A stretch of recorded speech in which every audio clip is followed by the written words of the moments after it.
everyone, my name is Smriti and today I'll be going over switcheroo. So in this problem, we're going to be going over the golden rule of equals, which is a key concept in Java and one that you should definitely take note of.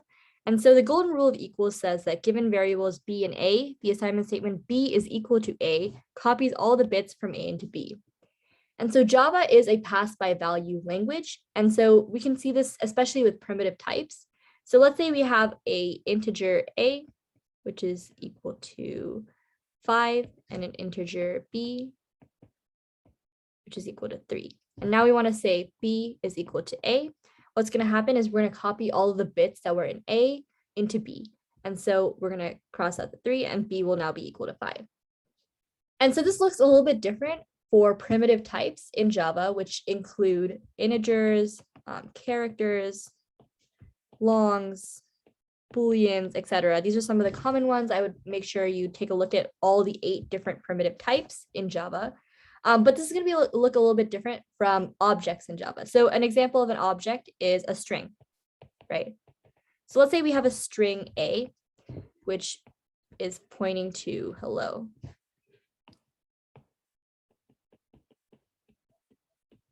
And we have a string B, which is empty for now.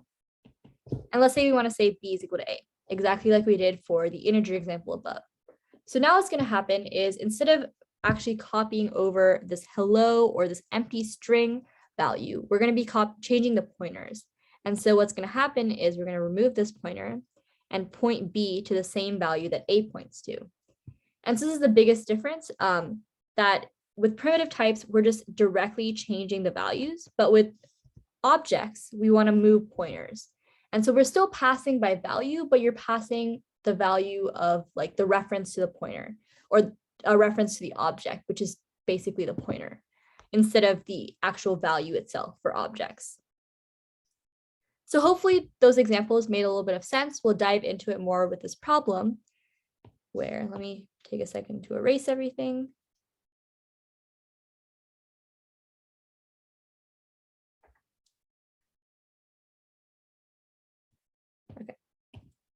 So we have a class simple swap with a swap method inside it. And so that's taking in 2 parameters, a and b, and it's saying temp is equal to b is equal to a equals temp. So you're doing like a simple swapping operation here. And then we have our main method where we have 2 integers, x and y, and we're going to print out the values, we're going to swap them, and then we're going to print out the values again. And so the best way to solve this problem, and also the overall question we're asking is what is wrong with this definition of swap? So that's kind of a hint. There is something wrong with the definition that we want to fix. And we're going to also take a look at how we can fix it a little later. So the best way I like to solve these problems, as I was saying a little earlier, is to create an environment diagram similar to the ones you may have made in 61A. And so the first environment diagram we want to create is a frame for the main method. So inside the main frame, we have 2 variables, x and y. So x is 2 and y is set to 5. And these are both integers. Right? And so now we're going to have outside, this is kind of where, let's pretend this is like our terminal output where we're going to print the values. So the first line is x equal to 2, comma, y is 5. And so now we're going to call this line, which is swap x and y. And so now we want to open a new frame for our swap, right? Because all of the variables that are taking place inside the swap are local variables. And so we want to open a new frame for it. So under swap, we have a, b, and temp. Those are the 3 variables we have. So first we are setting temp. And also, when we first pass in swap, we have x passed in as a and y passed in as b. And so x points to, or the value of x is 2. So the value of a will be 2. And the value of y is 5. So the value of b will also be 5. Perfect. So now we want to set temp equal to b. So temp is also going to be 5. We're going to set b equal to a. So b is going to change from 5 to 2. A is equal to temp, so A will change from 2 to 5, and temp will remain the same.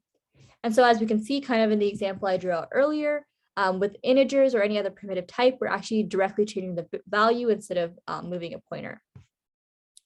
Cool. So now the swap operation has happened inside this frame. But you might notice the main issue here is that nothing happened inside our main frame. So the integer x and the integer y, those values didn't actually get swapped. It only happened inside the swap frame, so like the local frame here, but it didn't actually translate out to the main. And so when we go to this next line here, system.out.println, x and y, it's going to be the exact same. So the problem is that swap didn't work and it didn't actually do the expected behavior, which was to make x equal to 5 and y equal to 2. And so how do we fix this? Well, one example of how we could fix this, we'll go over it in the next problem, 1.2, but it's to implement kind of a class or create an object with pointers, right? So then we can actually manipulate the pointers and have those, when you start manipulating pointers, the pointers in the main will also change as well. And we'll see an example of that in the next part. Another way to do this would be to maybe move this logic for the swap out into the main function. So that way we're doing all of this work in the main frame instead of doing it in this other swap frame here. And that way, if we were to do the actual int temp inside the main frame and swap them there, it'll the values of x and y will actually change. So those are the two ways that we can do it. Moving the logic into the main frame hopefully is pretty straightforward in terms of how you would just basically take these variables, put them out in here, and then do that. So we'll actually be going over the second way to do this, which is by creating an object in 1.2. So let's scroll down to 1.2. Here we have a different implementation of swap. So we actually have a coordinate class. And inside the coordinate class, we have a variable. So we have an instance variable x and y, and this is our constructor for the coordinate class. And so any constructor is going to take in this int x and this int y and then set it equal.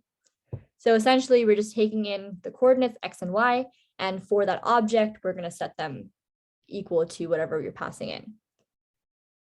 So then we have our swap object class again. And so now instead of passing in, as we saw in the previous part, right, we were passing in to swap just int a and int b. Here we're passing in a coordinate p.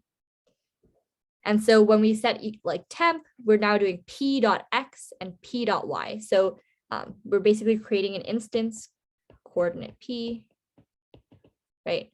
And in this instance of p, you're going to have a p.x value and a p.y value just from what we can see up here. So now let's go into the main method and see if maybe the problem that we saw in our last example, 1.1, persists here. And so here we're going to first create our coordinate p. So I'm going to create my environment diagram again. So I have my main frame and I have a p, right, that points to a new coordinate object. So I'm just going to illustrate this by creating a coordinate object, kind of like a box here.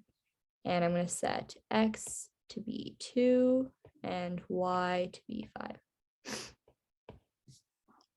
Awesome. And now we're going to print what is p.x and p.y. So here, this is my printing frame, right? And I'm going to say p.x is equal to 2 and p.y is equal to 5. Awesome. So now we've printed out those values, and let's move on to the next step, which is, so we've done this and this. Let's go to the swap line. So now we're going to open another frame for swap, kind of like what we did in our earlier example, right? And so here we are passing in a coordinate p. And so p, since we're passing in the coordinate p that we made in the main frame, we're actually going to be passing in a pointer. So p is going to point to the exact same coordinate object that is in our main frame. And that's the key distinction between primitive types and objects in Java, is that with objects, you're going to be working with pointers or references to objects and not the objects themselves. So that's why when we call the swap frame and when we pass in p to swap, you're actually passing in a pointer to p into swap. And so it's going to be pointing to the exact same object that we have in our main frame. Cool. And so now let's set our int temp. So temp is going to be set to p.x. So temp is still an integer or a primitive type. So I'm going to be setting that to a value. And so what is p.x? P.x is 2. So temp is going to be 2. And now I'm going to say p dot x is equal to p dot y. And so what is p dot x? Well, let's follow the pointer, right? So p, and now I'm at the x. So p dot x is going to be changed to 5, right? And then p dot y is equal to temp. So what is temp? Temp is 2. So I'm going to follow the pointer in p again. So now I'm at p dot y. This is going to be changed to 2. And so now when we print out our final result, so p dot x is now 5 and p dot y is actually 2. An extra dot up here that I noticed. Awesome. And so now we can see that our swap method actually worked. And the reason for this is because we are using pointers, and we're like our swap method is actually like the frame. The pointer is pointing to the exact same object as in the main. So we're actually modifying those values, and the swapping is happening for the main function as well. So in the end, the swap did work, and that is the biggest difference to note. If you were to take away something from this problem, it would be the difference between object pointers and primitive type with just the value being copied over. Cool. If you have any more questions about this problem, definitely feel free to reach out to your CSM mentor. But if not, that is it for this walkthrough. And yeah, good luck.